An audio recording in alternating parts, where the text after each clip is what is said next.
Hi Omar, you okay? Hello. Are you alright? I'm okay, thank you. How are you? I'm good, thanks mate. Just to let you know, you're on with myself, Ray, and you're on with my co-host Patrick as well. Okay. Hey, thanks for coming on today, Omar. Thank you. Thanks for having me on today. I appreciate the time, obviously.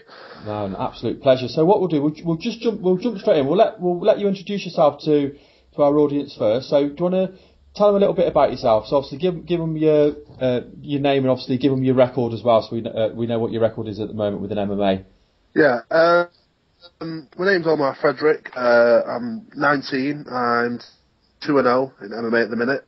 I fought once last year, July, and I fought recently at Lockdown 2, where I secured my second victory. Yeah, we were there for Lockdown 2, which was fantastic. Do you want to tell us a little bit about your first victory? Because I haven't actually had a chance to see that video, so it'll be interesting to know. Yeah, that was an amateur bout at the Takedown Grand Prix at the Velodrome last year, if you've heard of that one. Yeah. That was there. I won that one by submission. That was up at 93 kilos. What submission did you win with? A triangle choke. And I take it that was obviously off your back. Yes. So you're obviously well rounded then, because I mean obviously I saw you striking at the last event, so you're good on the ground and you're obviously good on the feet as well. I'm currently a blue belt in jiu-jitsu. I won the Blackpool Jiu-Jitsu Open, ultra heavyweight and super heavyweight. And let's talk through the fight we've just obviously witnessed as well, which was your fight a couple of weeks ago at Lockdown MMA. Do you want to let our listeners know how that fight played out? Yeah, that was against a guy called Ashley Herrett, a catch weight of 88 kilos. Originally, I was supposed to fight a guy called Rav Daniels, but he pulled out due to an injury, I believe. So I was left without an opponent. He was left without an opponent. So they decided the matchmaker, Will Burke, he decided to ask me if I wanted to take that fight. We did it at a catch weight of 88 kilos. I agreed to it, so did he, and then that was it, really. And how did you feel going into the fight? I didn't know anything about the guy.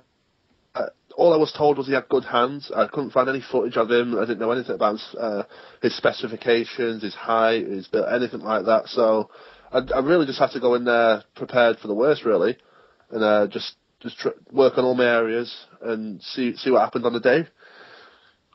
I think it's fair to say he's shown his hands as well, because he came out swinging from the start, and yeah, he looked pretty good, didn't he? Yeah, I think I kind of being only my second fight, I kind of panicked a little bit when I got hit. I wasn't too badly hurt. It was just more of a case of being a bit overwhelmed quickly, but I soon got my head back together, kept my cool, and then got a hold of him, really. What was the time on the fight? So I know it was less than a minute, wasn't it? At the time, I thought it was 24 seconds, but it was actually officially 22 seconds, so it was the quickest fight of the night by 1 second. And you also won finish of the night as well, didn't you? Yeah, the stoppage of the night bonus, which I'm quite proud of. It's the first time I've won anything like that, so I'm quite happy with that. Yeah, it was. Well, I mean, there was actually some really good stoppages on the night as well. Some brilliant submissions. Yeah, unfortunately, as being in the back warming up and stuff, I didn't get a chance to see all the fights live. But the ones I did see were some great fights. Was you nervous going into the fight with it being your second fight, or did you feel okay? Yeah, slightly nervous. I was kind of worst case scenario nervous. I wasn't really thinking about what I could do. I was more a case thinking what could happen to me. You know, so I need to sort of get that out of my head, which I did. When I was warming up, I was fine. My nerves were calm. My heart rate was low. I was ready for it by the time I was warmed up. I mean, you said about did you say you were a blue belt in jiu-jitsu? Yeah, I got my blue belt a few months ago. I trained with the Gracie Barha team in Preston, in Blackpool. Our head coach is Legato, Lucio Rodriguez. But I train my jiu-jitsu with Paul Rice down at Enigma Functional Fitness. Cool, and obviously you've enjoyed. Did you have any? Is this the first bit of training you've done, or did you have any background in any of the other areas? Did you do any boxing or any other martial art? No, before I started MMA, I didn't really have any sort of background in martial arts at all. So what's made you want to do martial arts then? Because it's obviously quite a physical sport to get in. I've always been sort of a physical guy. I used to play a lot of rugby as a child. when I grew up as well, till about 14, 15. And then I did a lot of track and field events. But then MMA, I just thought I'd have a go at it, and I quite enjoyed it, so I carried it on. And how long did you train before you took your first fight? About 5 months, 5.5 months. And I believe as well you've got, I've seen it obviously on your Facebook, you've got another fight coming up soon as well, is that correct? Yes, November 10th in the BTFC.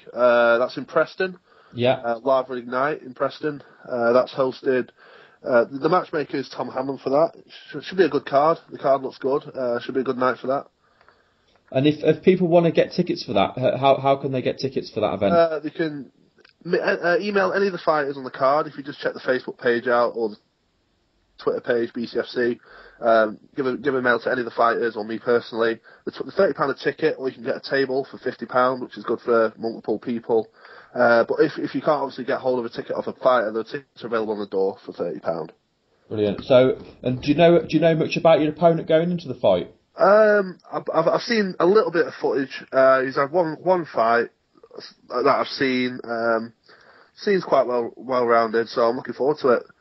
And when you go into the fights, do you get a game plan devised? Do you go through a game plan with your trainers? If I know enough about my opponent, I can do.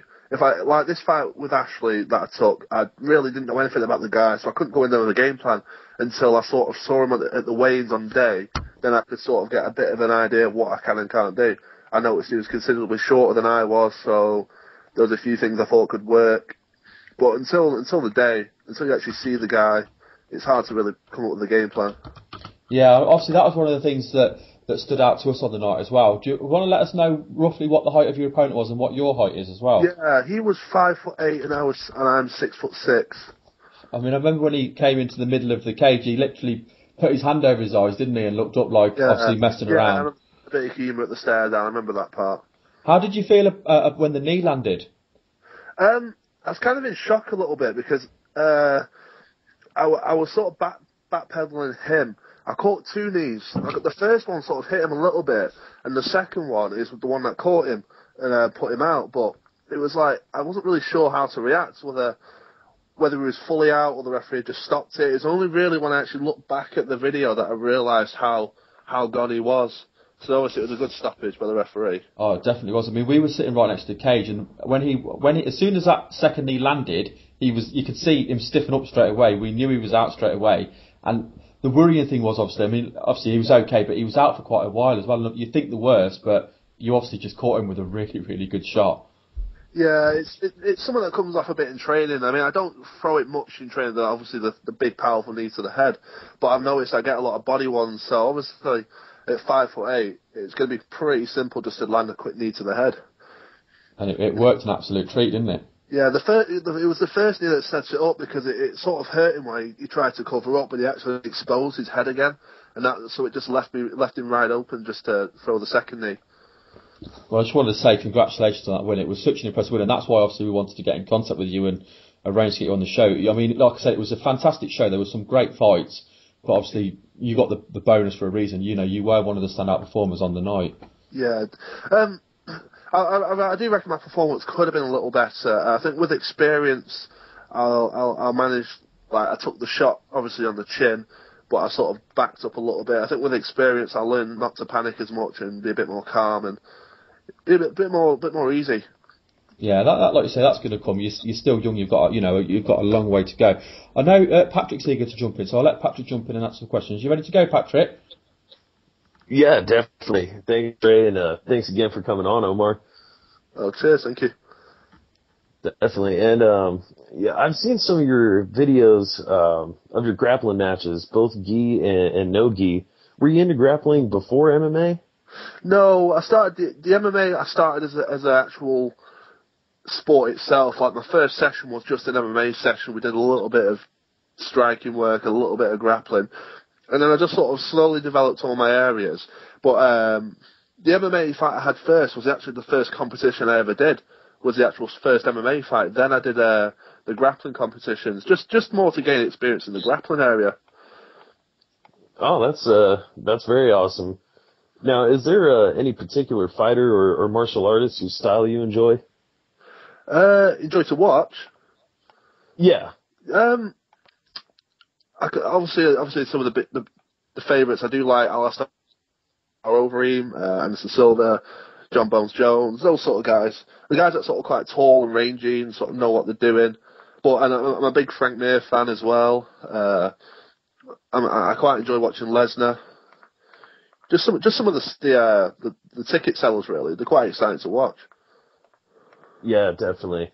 And I know some of those guys, especially Overeem and Anderson Silva, those are probably guys you could probably emulate your style, just having a build kind of similar to theirs for your division. Yeah, I mean, my division at the minute, because I sort of drop up and down from 93, light heavyweight down to 80, 84, middleweight. I can drop in and out between the two. And my next fight is going to be at catchweight of 88 kilos, so I'm comfortable at both weights, really. Oh wow! Now you're 6'6", so you're quite a big middleweight, I'm assuming. Generally, yeah. I mean, even at 93, I felt quite a big 93 kilo guy, because for this fight at 88, I was cutting down from over 100 kilos just to make this weight. Wow. And to be honest, I didn't have any troubles making the weight. Oh, that's excellent.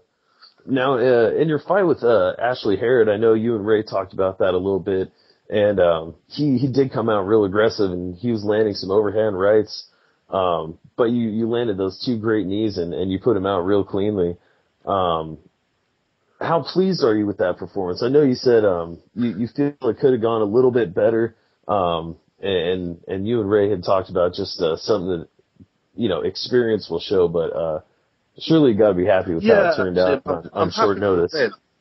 I'm happy with the win, obviously. Happy with the finish, but I probably would have been a bit more happy with that finish.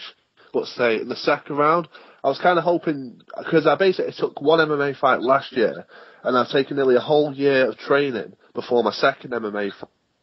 And I was hoping to sort of showcase a bit more of what I've learned and what I've developed.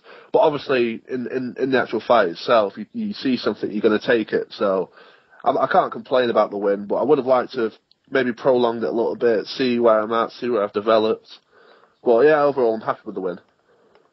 Yeah, absolutely. And I suppose that training really paid off in the sense that the fight only lasted 24 seconds, so you had to be doing something right in the gym there. Yeah, I think it came more down after I'd taken the first few shots. It kind of came down to more instinct than what I'd learned. I wasn't really thinking about what I've learned or bringing anything back. It was just instinct. Yeah, that makes sense. Well, and you got to be pleased to have another chance to showcase your evolution coming up. You said that's November 10th, your next fight? Yeah, November 10th. Well, actually, this Sunday, the no-gi comp I did a few months ago, I'm actually doing a gi competition at the same place. That's at the Labs Martial Arts fitness place in Manchester. That's just a gi competition. Oh, fantastic. Now, is that going to be streaming on anywhere, or is there a way anybody can get tickets? It's just an interclub. There will be videos of it and probably posted on YouTube later, but it's just something to keep me in shape, something to keep me motivated. Because I've only ever done one gi competition, and I jumped in straight at blue belt at that level, so I'd like to do a bit more.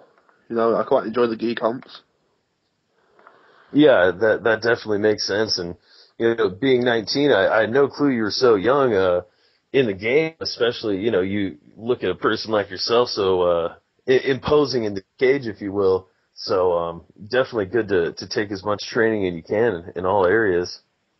Yeah, a lot of people are quite shocked when they sort of realise how old I am.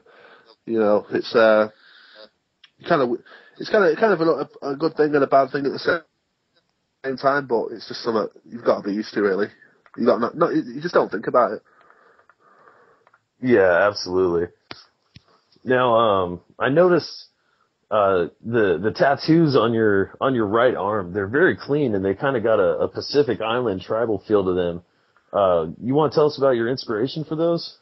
Oh, yes. That was an 18th birthday present, funny enough, actually. I started it last year. It took about 35 hours for the whole thing to be completed. Yeah, if you actually check out my Facebook page, on my cover picture, you can see it's actually done at the Dragon's Den. The Dragon's Den is a tattoo parlour and a fancy dress shop. They were luckily good enough to sort me out with the tattoo at a good price. The guy is called Shamak, or that's his nickname, Shamak, probably one of the best tattooists around. If you're looking for any sort of good work, just check out the Facebook page, Dragon's Den Fancy Dress. Email the owner, Keith Butcher, or Shamak himself.